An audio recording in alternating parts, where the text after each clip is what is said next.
What's going on, guys? Welcome to In the Zone. I'm your host, Garrison Roy, and this is where we talk about being in the zone, different types of zones, where that's physically in the zone, mentally in the zone, right?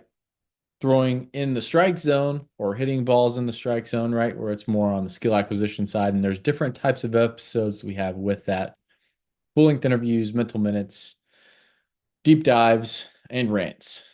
Today, we're going to go on a little bit of a deep dive on setting goals, right? Everyone talks about having smart goals or, hey, you need to make realistic goals, little things like that. Yeah, sure. There's different schools of thought for everything. There's even some that say, hey, shoot for the moon, land on a star. You know, personally, I think you need to have a big, lofty goal, but you also need a roadmap to get to that big goal that you're trying to achieve. Whether that's playing the big leagues, whether it's playing college, coach at a big league level, or own your own business, right? Whatever it might be, whatever that goal looks like for you. Maybe it could be something completely different outside of that or out of any of those things that I mentioned, right? Whatever is in your zone, right? How you're going to do this. But I came across a really cool thread on X. Been kind of fiending on X lately, just looking at a bunch of cool stuff on here. But it was called the Harada Method, and Harada, I think, is really how it's pronounced, is by Takashi Harada, right? And I'm going to share this with you guys here, but a quick overview of it, right? Essentially, this was structured to help set goals for people who maybe have, you know, a little less motivation or not as much direction in life. And it was originally created for high school athletes to help them succeed. But now it's being applied to all different types of fields in business and sports, personal development, so on and so forth. And it was really popularized whenever one particular student for Harada was Shohei Ohtani, believe it or not, right? So we all know who that is. Obviously, you guys have all seen that, especially during the playoffs where he has his little icon like due up here soon. All those little memes. It's wild. But basically the key elements, which I'm going to go over, is making a long-term goal, breaking it down into smaller, manageable tasks through the open window 64 chart, and then also actionable daily routines and habits that drive that to reach that end goal, right? But that's also including like visualization that I've mentioned here on the podcast several times, small incremental improvements, accountability, consistently tracking things, right? All the stuff that you hear about, but it kind of just all lays it out for you. And for you to actually do this step by step, like, dude, I don't think there's any other better way to do this and help you instill self-discipline. Another way on how to do this on just a small individual daily routine sides is a big one that I've been a fan of. And ever since I started this podcast, I did 75 hard and, absolutely changed my perspective on self-discipline and life, doing things that suck. Not that I wasn't already a self-disciplined person to begin with, but it did kind of open up my perspective to be like, okay, hey, I have a little bit more in the tank here. I think that I'm doing a whole lot of stuff throughout the day, but I can jam so much more into it, be a lot more productive, and still have time to goof off and be a human, right? Not feeling like I have to be productive 24/7 all the time, not needing that I need several different types of workouts every single day, right? Which is kind of what 75 hard is, where you're doing two workouts, no cheat meals, you're grinding, drinking a gallon of water a day. And a lot of those habits I've instilled and still keep into my daily routine. And it just became of who I am, right? But to kind of dive into this a little bit deeper as well, I want to kind of get into the Harada method. So I'll share this with you guys um, for you to be able to see this, right? Dango, the thread that I put this in here, I'll put this in here for the show notes for you guys. Um, And yeah, I mean, with Shohei just recently winning a World Series, I don't think he performed at his best. But again, everybody can be better with certain things there. Um, but having 13 gold medal winners at one individual school, I think that's pretty awesome, right? And for him to put all of that in, all of this managed within these steps, right? And they have a list of questions based on like self-reliance. Are you able to kind of motivate yourself or find a baseline of where you are with that? Some people need to be surrounded by a team, have some accountability, and do all that. The people who are really great learn how to do things without having to be reliant on someone else all the time. They don't always need a coach. They don't always need to do this. And why I always preach to a lot of you listening that practice begins when the team practice ends. That in itself is self-reliance. Can you learn how to better yourself without having someone else have you to do it, right?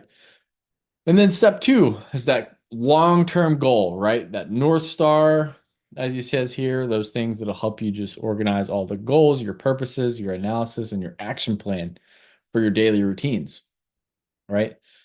So let's just say, for example, hey, we want to be that Major League Baseball star, want to be in the big leagues for 20 plus years, right? Like, let's go big, astronomical, right? Like Nolan Ryan status, breaking the strikeout record kind of stuff, right? Which hopefully one of you guys, either listening or someone else later on down the line, is able to do that. But it is very unlikely because that was a very hard feat. Because he also walked a lot of dudes, so that's why a lot of those guys didn't swing to begin with. But I digress here, right? So step three, analyze your obstacles to success. So more so, it's like, hey, yeah, I'm gonna have all these big goals, but what's gonna get in your way, right? What are some of the things like, oh, hey, I may not have enough time. I might have an injury. I might have this. List those out. I think it really helps, and then help you develop a game plan around some of those things, or maybe if that roadblock does come, then what, right? And especially whenever it gets rough, because it's going to, right? This isn't all going to be sunshine and rainbows of, hey, I'm going to just keep on stair stepping all the way up this thing. And, I wish life was like that, but it's not, right? And then step four is that open 64 chart, right? This is where you're finding 8 to 9 main goals, right? So technically here in this middle chart, or if you guys imagine this, there's a massive grid. You have the main one in the middle, and then you have 8 supporting ones around that, right? And those are just going to be fill-ins, right? And you can kind of see this here, Shohei Ohtani's 64 chart. And again, those of you who are not listening, I have the link in the show notes for you guys to go in and read all this. But he wanted to be drafted. That was his main goal to play and professionally. And then he had 8 things around that where he needed a physical component, he needed control, he needed precision, he wanted to throw 99 miles an hour, he needed to throw curveballs for strikes. He might have essentially needed some luck. Not sure if that translated well there. And then also having a personality. So, okay, how does he develop, for example, a personality? He needs to be well mannered, caring, sensitive. He has the worthiness to be loved. He plans ahead. He has gratitude and he has sustained efforts. Again, some of these are weird translations, but essentially the same. The physical, right? You have stamina, flexibility, excuse me. He takes care of his body, takes supplements, right? Has FSQ of 90 kilograms, which I think is a rating, or RSQ of 130 kilograms. Basically saying like his physical fitness, having meals, dinner at 7, breakfast. He has, all of that laid out. Mental side, which again, we talk about this a lot on being in the zone, right? Having the tenacity for victory, heart to care for teammates, not be swayed by the atmosphere, cool head, but hot passion. Do not swing joy and sorrow. So I think it means like don't be on a roller coaster, right? Have clear goals and a purpose. Be strong in tight pinches and don't create ups and downs, right? There's so many up here that I'll go over, but again, you guys kind of see that within these 8 ones, you have certain attributes that you're trying to get in to get you to that point, right? And then step five would be your habit tracker, right? Like, are you going to throw every day? Are you going to lift? Are you going to do mobility? Like everybody knows that those things are needed, but maybe you get a little bit more specific. Did I do hip mobility? Did I do arm care? Did I take my creatine supplement today, right? Like all these things that you need to do, formulate all these habits. And again, I don't think you need to have like 50 different types of habits throughout the day. I think start with five, right? Start with a good solid five and be like, hey, I woke up and I made my bed. Honestly, people talk about that all the time about how that just kind of domino effects into things. If you accomplish one thing earlier in the day, then you just kind of go on a roll, essentially, right? But it could be that. It could be, hey, I'm going to get that workout in the morning, or I'm going to get my throwing session in, track all of my command, track all of this stuff. I'm going to track my food. Maybe it's getting a certain amount of protein within the day, right? Whatever habit track you might have, drinking a gallon of water. I've been big on that ever since high school, right? Like, and I still carry around a gallon jug with me because it's just a lifestyle piece of who I am. I'm staying hydrated, and if I have all the electrolytes to come with that, my brain is so much more clear, and I'm able to tackle a lot of these other habits and tasks throughout the day at a much more effective level, right? Another one could be just journaling. I mean, honestly, tracking a lot of this, you could just check them off at the top of a journal and then blurb some things down. And it doesn't have to be super formal, like you're trying to write a book. I honestly started mine in high school where I was like, hey, here's my journal. Here's three things that I did today that helped me get better, 1% closer to my goal. Was, hey, I did mobility, or I did, some type of exercise routine, right? I had a bunch of other different things that I had going on there. But um, it was a start where I was just like started to do that. And then other ways I was breaking it down where I was like, hey, today I learned how to do this, or in practice today I learned about, you know, being a little bit more intuitive with my catcher, or hey, knowing that I need to be ahead in 1 and 2 counts versus 2 and 1 counts.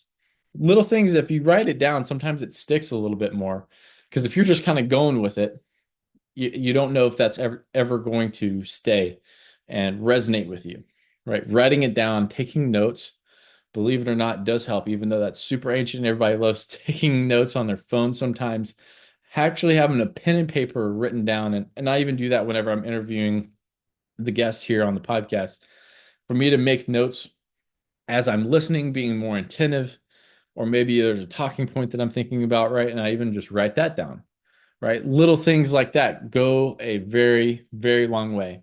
And then that final step is have some coaching and support. Shameless plug. I am a performance coach here to help you guys anywhere you are because I'm on a remote platform, right? So, with all of that being said, though, right, it's a lot to take in. And honestly, you're like, oh man, like you got to do all these steps, make a big lofty goal. 64 chart, what's that? I got to Google that, right? But essentially, right, you just go through those steps. Define what your main goal is, right? Whether that's pitching in the big leagues for 10 years. And then those 8 core supporting goals, that's number 2. Break each of those core goals into 8 mini goals, right? So you have that, you have the core supports, then the mini goals, and then how are you going to organize and track it? And then regularly review and adjust and adapt those routines. Maybe, a lot of people do this around New Year's. I think if you're waiting until New Year's, you're kind of behind the 8 ball. Maybe it's at the end of each season. You do it after the high school season. You do it after the summer season. You do it after your fall ball season or your off season. Where are you in that phase to kind of just hit a little mental reset? And the greats do that every month or every week. Some of them even do it every day. Be like, hey, what could I have done better today? Right? It's no different than a batter going into the batter's box and saying, hey, I'm going to make these adjustments pitch to pitch versus waiting between at bats or waiting between games. The guy who's waiting between games to do adjustments, he's already going 0 for 4 and he's already behind the 8 ball.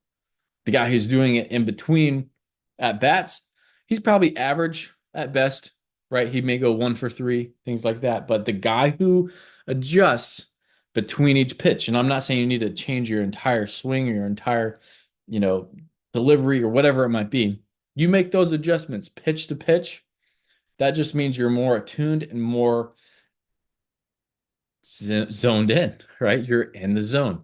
You're locked in. You're in that flow state because you're taking it one pitch at a time, right? So uh, that's essentially it for this little splurb here. But I really saw this thread and I was like, I got to share this with you guys because there's so much value here, not only for you as a player, but you as an individual, as a person, as a coach, if you're listening to this, or even if you're just a concerned parent or someone who loves to listen to me talk, right? I'm sure I have some family out there that chime in every once in a while and listen to some of these episodes, but this is where it's at. And I'm personally doing this even before the new year starts. I'm getting ready to turn 31. And by the time this episode's released, I'll already be 31. So it's a little bit more of a reset for me of, like quarter life check-in, so to speak, and what that big ultimate goal is, all these other small goals around it, and where to go from there. So appreciate you guys tuning in and stay in the zone.